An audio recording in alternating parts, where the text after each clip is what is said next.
I've always appreciated all forms of art, especially because my grandfather was incredibly skilled with painting.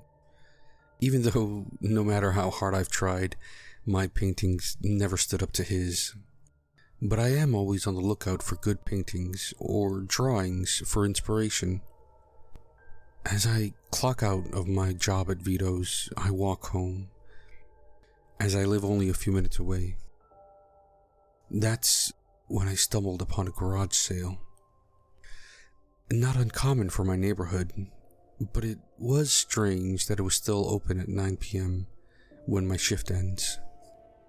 I was going to just walk by, but my eyes caught a glance of a painting. It was of a woman down to her shoulders and holding up a hand with 2 fingers raised. The painting looked aged, at least 50 years old, but it was incredibly detailed, like an old house with a ray of sunshine showing through the kitchen window. I walked in and took a look at the price. There were multiple stickers under the one on top.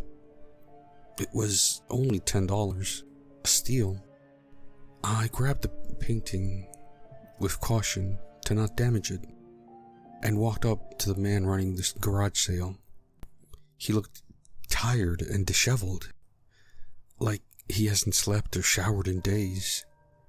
His eyes were red, as if he just got done sobbing. "Hey, I'm looking to buy this painting," I said. Oh, yeah, of course," he said with a shaken voice. I handed over the money as he grabbed the bill and the metal box of bills and coins as he rushed into his house. After that weird experience, I hurried home to hopefully avoid any other weird experiences.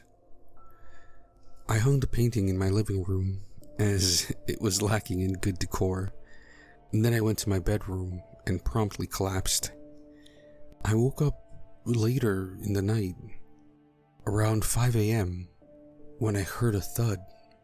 Thinking it was my cat who knocked something down, I went to investigate what he pushed off whatever counter he got on.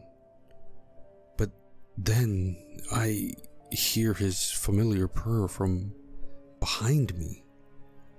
I turned around and there he was, rolling on the floor and stretching as if he just got up.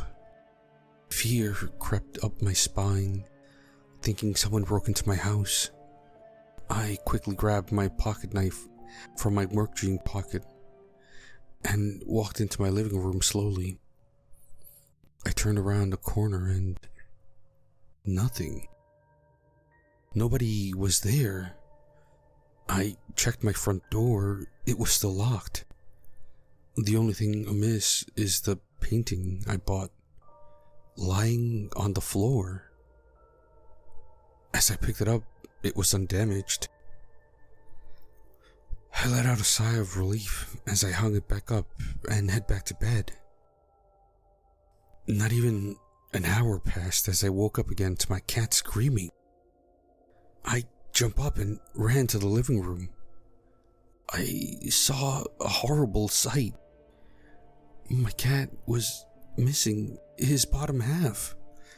As it laid a meter away from him, the painting I bought laid next to him, caked in his blood.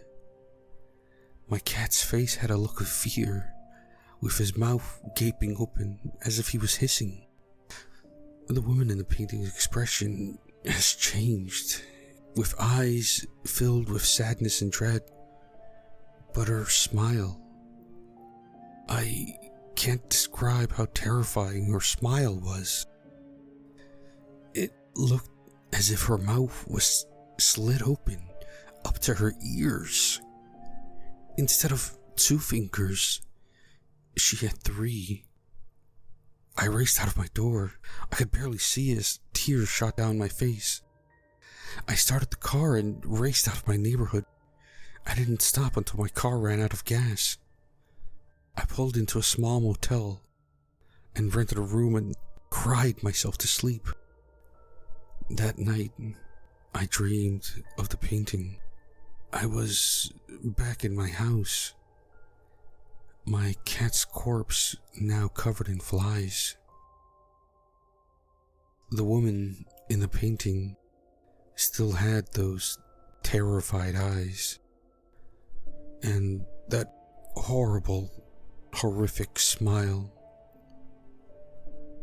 The only thing I saw was the painting slowly raise another finger.